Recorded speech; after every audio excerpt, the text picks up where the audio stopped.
Hey everybody, I'm Jeb with Olsen Equine. Today we're going to talk about shoeing high-low horses. So, how do you determine if one's high-low? So, if you don't have x-rays, the easiest way is just to look at the feet. So, if you want to step over here.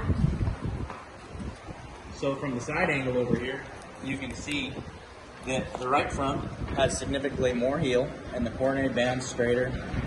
And if you look at the left front, the heels are more underneath the foot and the coronary band's different. So, what it indicates is you get the high foot here, and the high feet grow more heel. So that's why you have more here. So if you have x-rays, or a way to get x-rays, you know exactly how to trim the feet.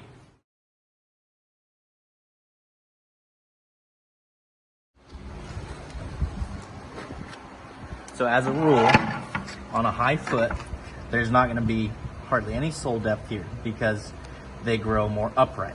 So they're going to grow a lot of heel and not much toe. So we're going to stay out of this region.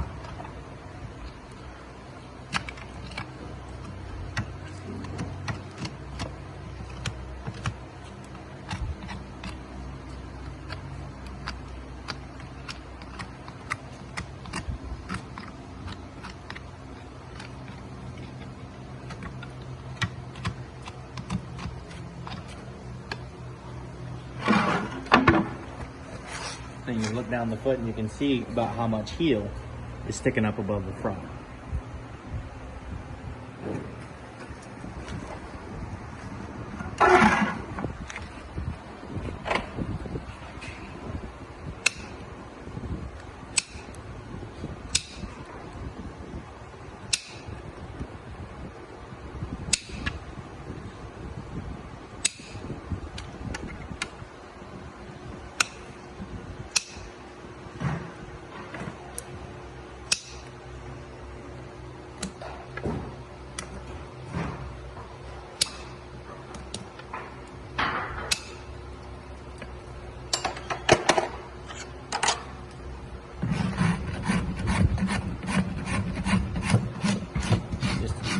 Bit of routing up the toe, mainly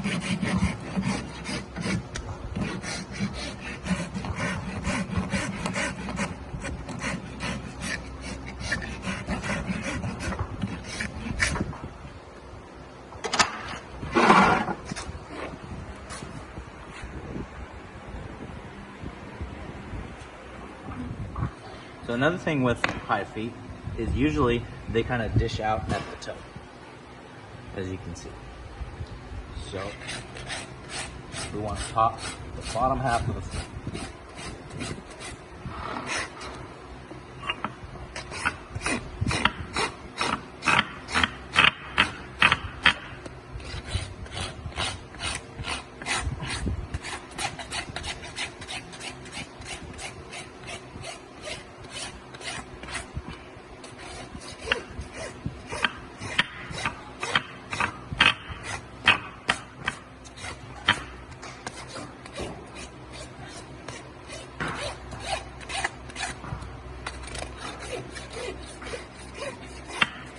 So I drew a hoof map here. So as you can see, from heel to center of our articulation is that much, and then the same amount here. So you got all this out front. That's pretty common on high feet. So that's the line is about where I want the center of my breakover to be. That's what I'm looking for shoe placement. So I'm gonna go throw those in the forge and we'll get it shaped up. All right, so we got our shoe shaped up, burn on. Just gonna relieve a little sole pressure here.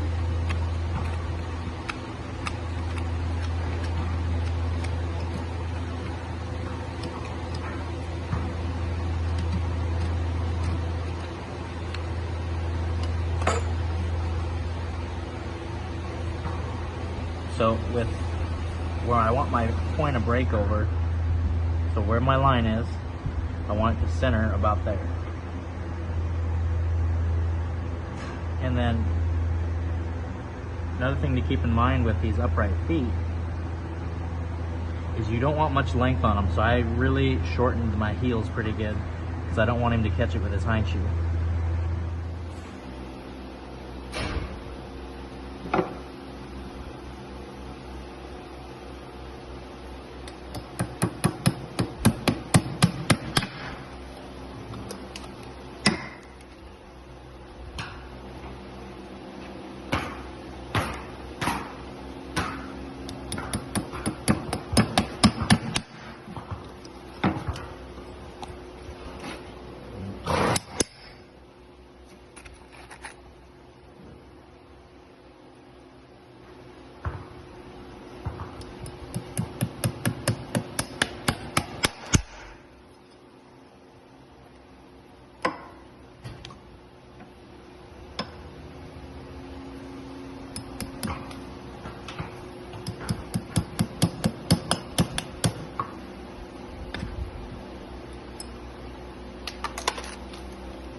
So I'm not going to use my toenails because since we're pulling it back a little bit, we're going to be inside the white line.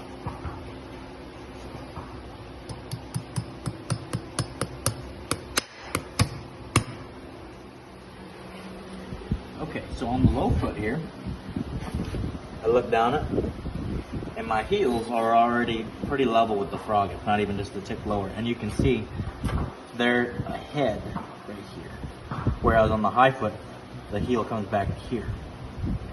So I know that I'm going to need a little more length on my shoe and maybe even a size bigger. So, but I can see I have more depth on this foot, so I'm going to take toe and leave all this heel that I can.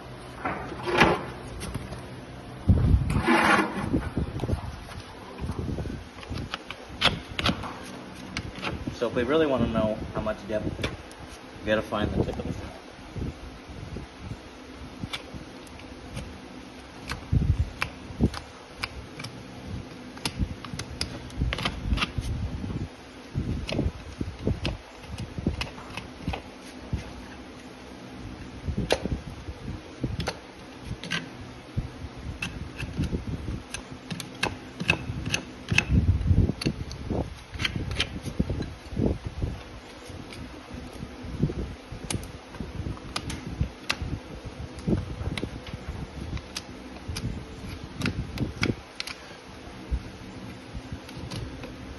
Horse has been pawing, so he did most of my work for me already,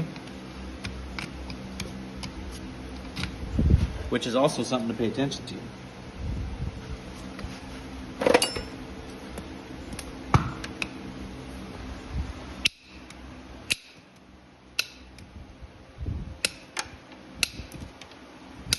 Ease up right here.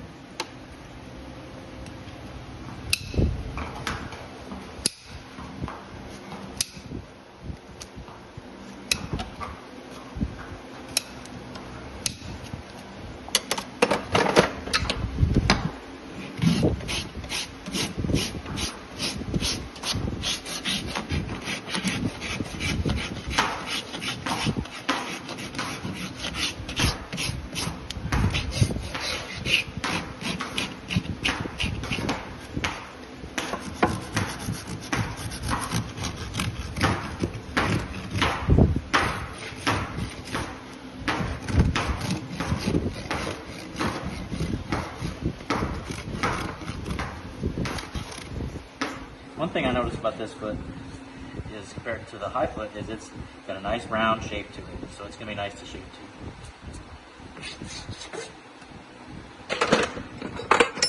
Let's see if my same size one shoe is going to fit. I'm just going to fuller this lateral heel, give me a little extra length.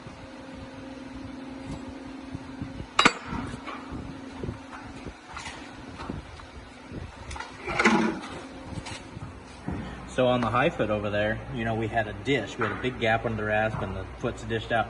This foot is pretty nice, pretty straight. So all it is I'm just gonna be taking away this gather flare that I made. Nothing too serious.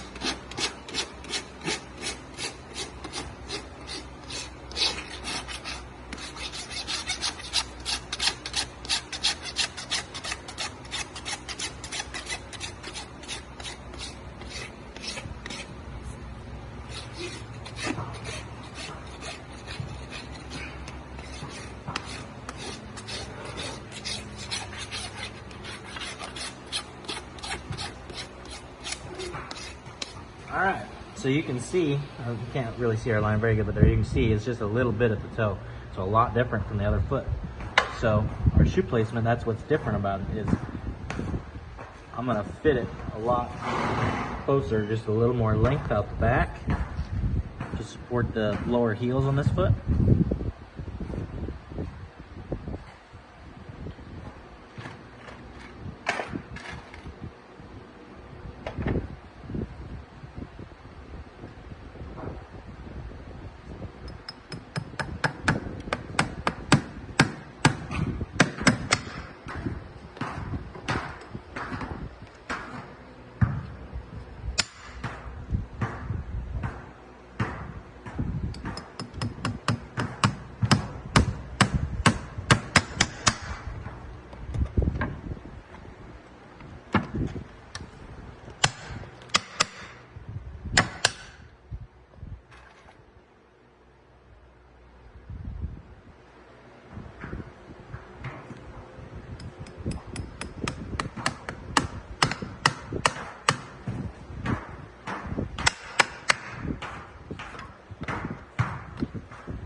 So that's how we shoe high-low horses. Obviously, not every case is the same.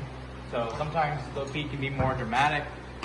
Sometimes the low foot can be negative, and you need to put like a frog sport wedge pad on that foot, and to compensate on the other foot, like a flat frog pad. So, but there's just so many things. Fortunately, we have x-rays of this horse, so we knew that the angles were good enough. We didn't need to do anything crazy, just standard shoeing. So hope you guys learned something. Have a great day.